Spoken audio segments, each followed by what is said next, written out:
Hello and welcome to Dialogue. Europe's largest economy of Germany has recently been thrown into chaos with the collapse of its three-party ruling coalition, following Olaf Scholz's decision to sack his finance minister a week ago. A confidence vote to be held soon can either reaffirm support for Scholz's government or pave the way for snap elections. So what caused the coalition to collapse? And what are the major political and economic challenges causing tensions in the parliament coalition? And with possible tariffs from the US on the horizon, what does the political meltdown mean for Germany and Europe? Join us for our discussion today, live from Beijing. I'm Xu Qinduo.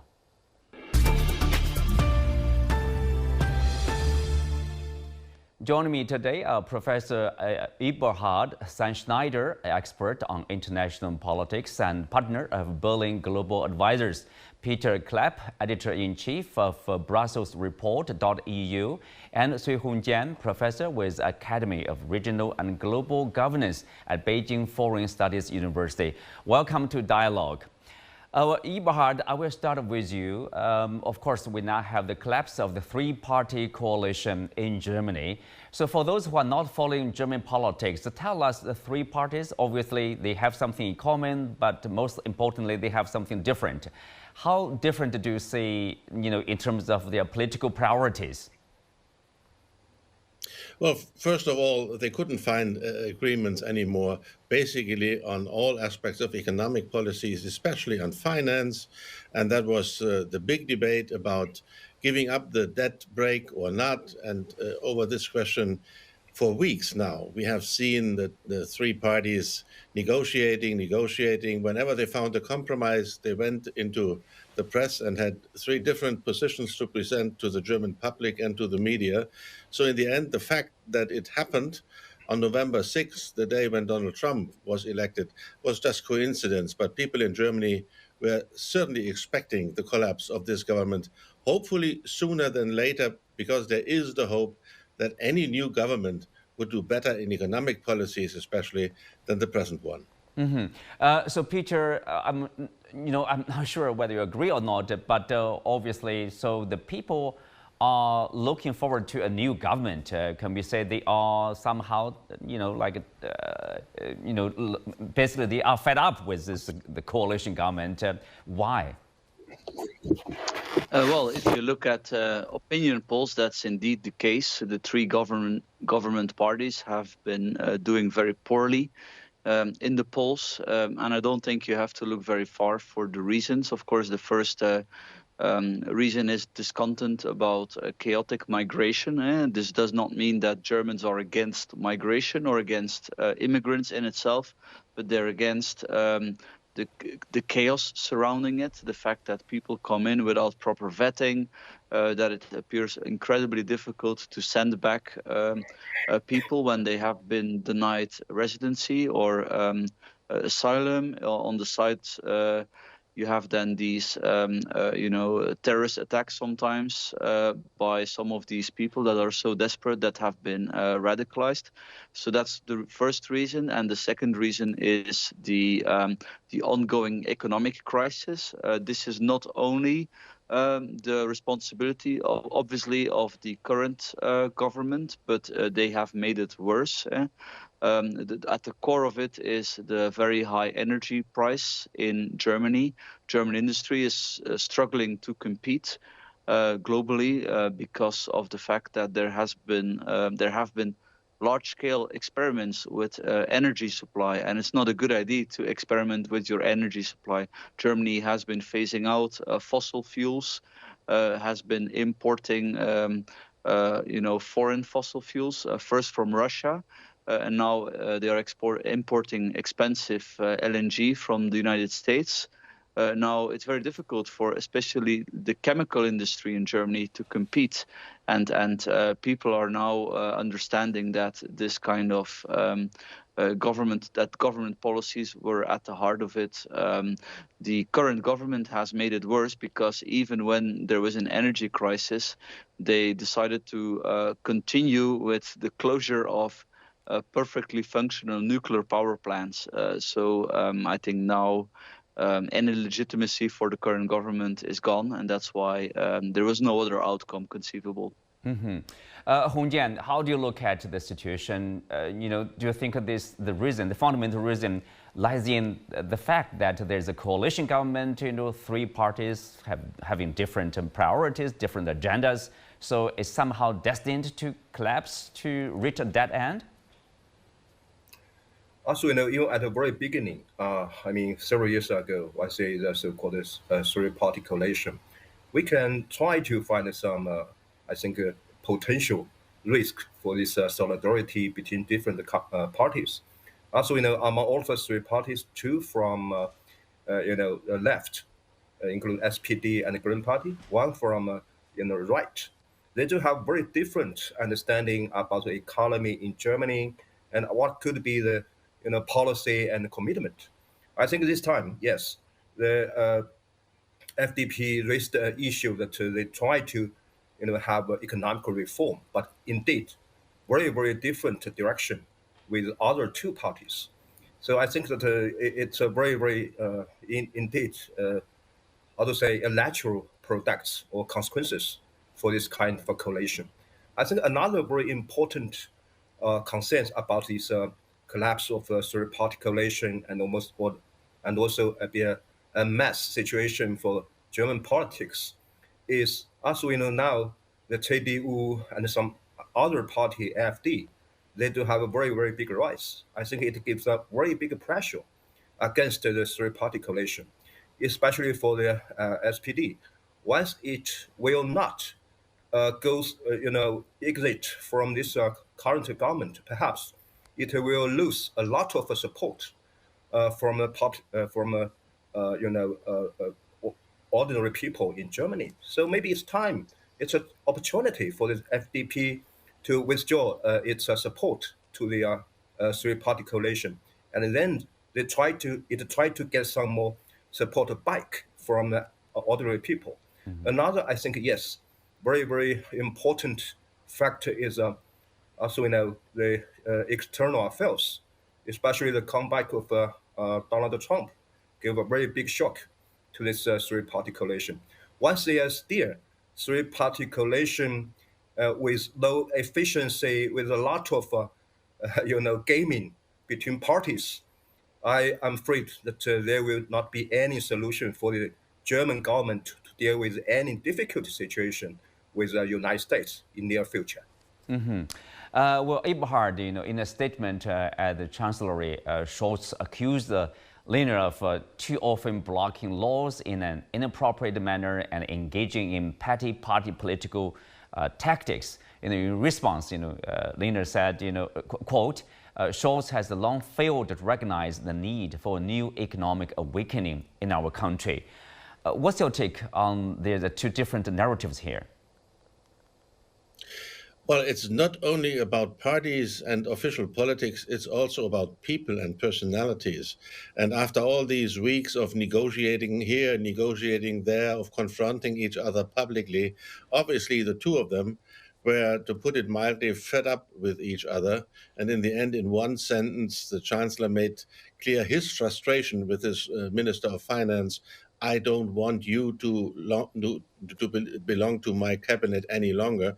That's a very personal statement, and these personal statements have been going on ever since. So it is to some extent understandable that after all these debates and all these different positions, they don't want to talk to each other and don't want to work with each other.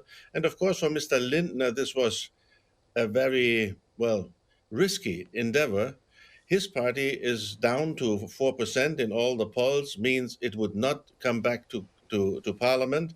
You need a 5% hurdle to overcome. And his intention, of course, is now, since he left government, that he's not bound any longer by these government structures, he might be able, in these upcoming snap elections, to bring his party back into parliament, which now is his major aim. And exactly that was what angered Olaf Scholz, obviously, that party games and party intentions were prevailing over government issues. Well, Eberhard, obviously, it seems like there's economic problem challenges. So that's the probably number one difficult issue for the government to deal with, as the country is in the second year of a shrinking economy. We're talking about immigration, we talk about the energy crisis. So it's a sort of like can we say simplify it into an economic issue here? Well, the core problem, obviously, was a fundamentally different position on the role of the state and the financial situation with credits and rising debt vis-a-vis our economy. Here, the liberals are taking a quote-unquote a liberal position. They want to create circumstances for the business reality to develop, but they do not want to intervene with state money too much. And that was exactly what both the Social Democrats and the Green parties were up to. And here the three, obviously, after almost 3 years in government, have reached the end of their common positions. And that's a fact. And therefore, the situation is as it is. And the expectation is it can only become better when we will have a new government early next year. A new government to fix the problem. So, Peter, German Vice Chancellor Robert Habeck from the Greens said that German economy hasn't seen powerful growth since 2018, and the country's structural problems have been joined by wider global challenges. Well, challenges we can, I understand, it's Ukraine crisis, energy crisis, and the structural problem. What did he refer to here? Well, there's been growth, but like the figures are very bad. We can see deindustrialization. For example, BASF is reducing its investment in Germany, a big chemical company. It's increasing its investment in China.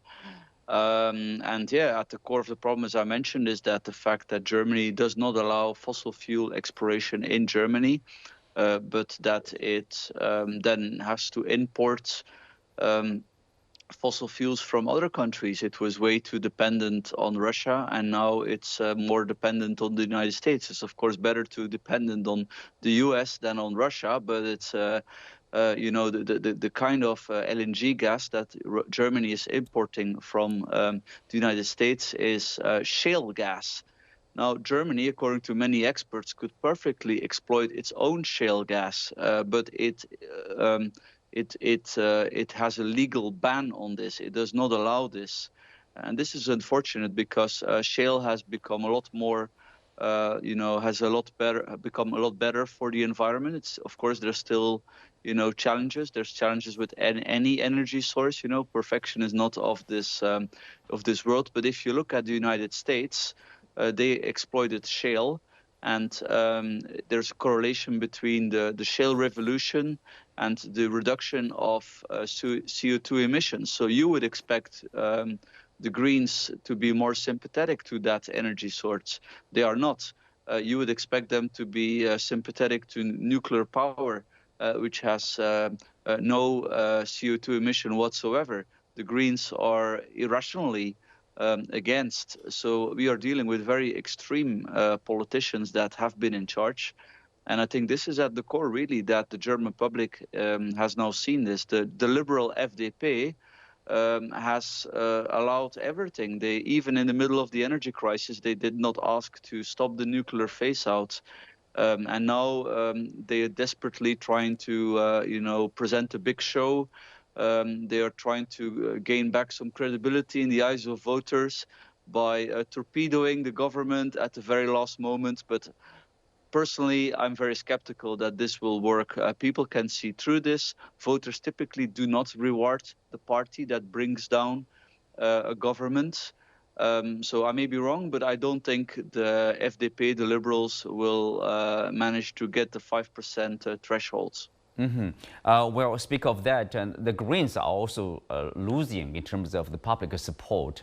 Is that the reason? Or, of course, next will come these snap elections, and people are looking at CDU, the Christian Democratic Union, currently 32% support in the polls. So I mean, people are looking at a new government. Do you think the new government, with the CDU maybe in the central coalition with SPD, can they fix the problem? I think they can. The leader of the new of the CDU, Friedrich Merz, who's likely to become the new chancellor. I mean, he's a solid center-right politician, and the CDU for a long time they had no center-right leaders. They had Angela Merkel, who is center-left, and then also her successor was also somewhat middle of the road. But now they have a clear center-right leader who's also in touch with their center-right electorate. So it's not rocket science, you cannot go against what your voters want. And also, I think what Germany needs are center-right solutions, embrace of free enterprise, no more experiments with the energy supply, especially, when Donald Trump in the United States, he will... his motto is drill, baby, drill. He will go for fossil fuel exploration. He will trust on the genius of private industry, also in energy, to come up with solutions that are good for the environment, but also that drive down energy prices. And you cannot have a successful economy if you don't have cheap and abundant energy. So I think it's very hopeful to see that the CDU is going to win this election, and likely they will form a coalition with the Social Democrats. If you look at the opinion polls and the projections, of course, we don't know for sure. Now that would be then a government, of course, without Olaf Scholz, who he will have to find another job. But I think that will be well deserved if you look at the track record of his coalition. Mm-hmm. Hongjian, of course, speak of the job, new job for Olaf Scholz. His personal support is, he's getting more popular among the Social Democrats after his decision to sack this finance minister, and of course he was recommended as to compete for chancellor again among the Social Democrats. What's the likelihood, of people are looking at a possible coalition between CDU and as Social Democrats in the coming snap election? What's your understanding? Well, there can only be one chance. Hongjian, please. Sorry. Yeah. Sure. Yeah, Hongjian, go ahead. Yes, I do believe that there is some consideration for Chancellor Scholz to have this, snap election. Indeed, perhaps he thinks that it could be a tactic to save up the support from public.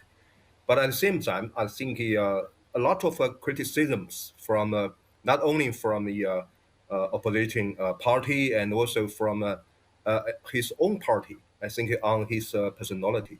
Also, Chancellor Scholz is good at to, moderating something and to, help this discussion or some other. But I think that now it's time for German politics, maybe to need a politician to show something, strengthen or some other. I think that now it will be very, very big difficult for Mr. Scholz to try to get some more, support back. Another, I think, very big issue is also, on all of the not only policy issues like immigration, economic, or some other. I think even from this political structure or political change, there is a lot of problem now in Germany. Just like I discussed with some German scholars about the change of politics in Germany.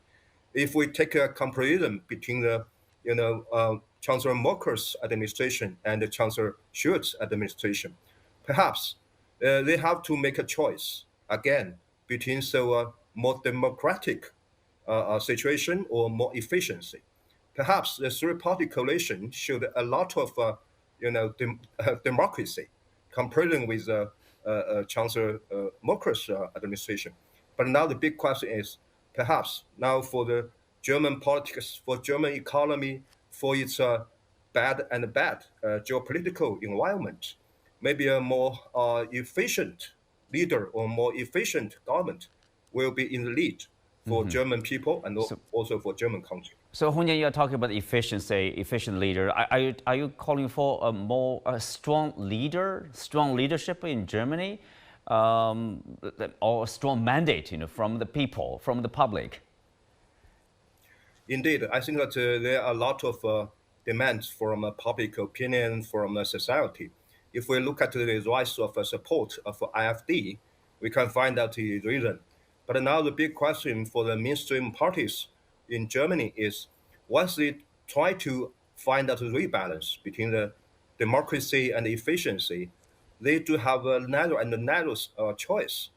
If we look at, yes, maybe for the next government, there will be another grand coalition, I mean, between CDU and SPD. But the big problem is not only for these two parties, they still maybe need a new third party. So who will be the third party? I think it could be, it will give another very difficult choice. Green Party, FDP, of course, there will be no choice for the AfD. So I think the big problem now for this German politics is, yes, once there are some more democracy, but certainly there is a less and less, necessary conditions for high efficiency. Eberhard, what's your take? A strong leader, high efficient government?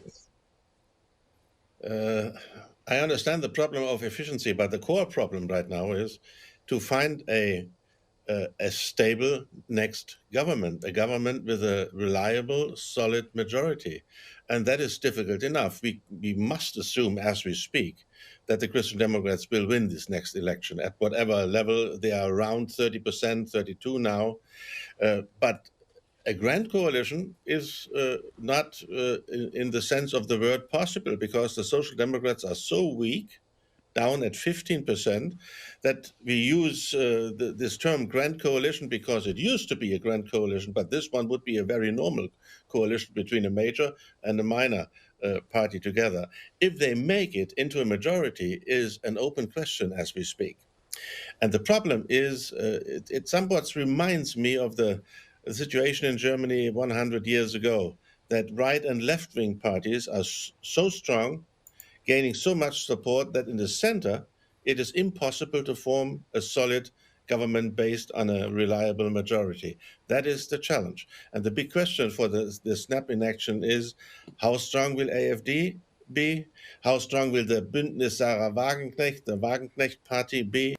No one in the center wants to form a coalition with them, but they might well be able to prevent a solid coalition building in the center. So it's not about a strong man. The next chancellor most probably will be Mr. Merz.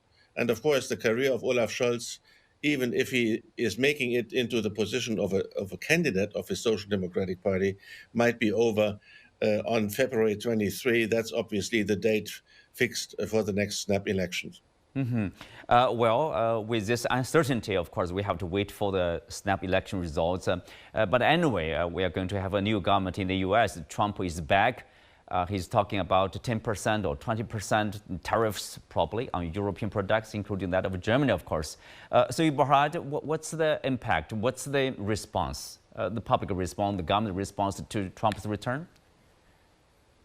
First of all, there's still an ongoing shock. We would be, in a European perspective, and certainly in a German perspective, we would have preferred Mrs. Harris for sure. And now we are seeing Trump making his first steps into the first week. What we realize is he is much faster this time than he used to be in 2016, when he didn't have any experience. He is appointing people one day after the next, which we regard as more or less on his line. So he will be a challenge for us economically.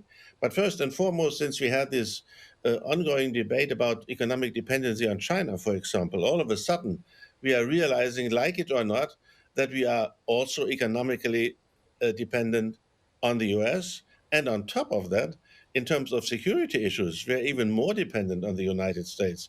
And having a president who is, to put it mildly, a little bit erratic, difficult to read, and with positions which might be extremely challenging for us. This is, of course, a time where you would like to have a stable government, which we don't have right now. This is why November 6th really was a shocking date for the German political scene, and it's not yet clear how the scene will change in the foreseeable future. Peter, so uncertainty with Trump's, his no fund of NATO, his no fund of continuing support for Ukraine, that's a big challenge for Germany, right? Absolutely, there's many questions, and the truth is that it's very difficult to know what Trump will do. Now, the British government thinks that Trump will not strike first, that he will not impose tariffs right away, that he will, first talk. With Trump, you can always make a deal. He's the author of The Art of a Deal. And so I think that's the outcome. There will be a grand negotiation, actually also involving China, because Trump has threatened to impose 60% tariffs on China. Now, he's probably not going to do that ultimately, and certainly not from the start. There's also going to be a lot of negotiation with China, but any tariff on China will, of course, mean that a lot of these goods that no longer go to the United States go to Europe. So there will have to be a negotiation on all these things. And indeed, Germany is at the very heart of the matter because it's still exporting a lot of goods. Indeed, if you have a situation where you would not have a stable government because of the strength of the far right and the far left, then this will even more complicate affairs in Europe's leading economy. Hongjian, with this complicated situation in Germany, uncertain about a stable and strong government, a strong coalition of government in Germany, what will be the possible impact on the relationship between China and Germany, China and Europe, for example? Yes, indeed. As we know, once there's some huge change, not only the domestic politics and also the relations with the United States, certainly there will be some spillover effect to the relations between Germany and China. For example, as we understand now, the German side is trying to get some more preparation for the forthcoming tariffs from Washington towards the Berlin. As we know, Germany undoubtedly will be the biggest loser once there is some trade war between United States and European countries. So how could Germany to find out a way, indeed, to leverage its suffering from this trade war or trade tensions with Washington? Of course, now we can understand, perhaps not only for Germany and also for most of the European countries, they try to get some more compromise. Firstly, with Washington, by negotiating with Mr. Trump and his team. But another problem is, Mr. Trump will receive this suggestion or requirement from EU. There is a very, very big question mark. Another, I think, issue is Germany could be more confident to, strengthen its cooperation with China. And as we know, yes, there are some more pressures from Washington to Berlin to ask it to get some more coordination with the United States to deal with so-called China's challenge or some other. But now I think, yes, there are some more challenges ahead.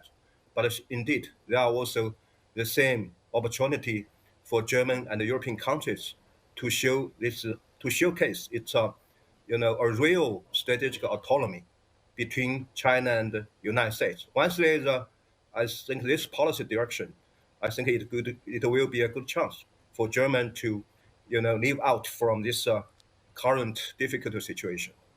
Well, there's a challenge. Sometimes it can also be an opportunity. With that, we come to the end of today's show. Many thanks to our guests.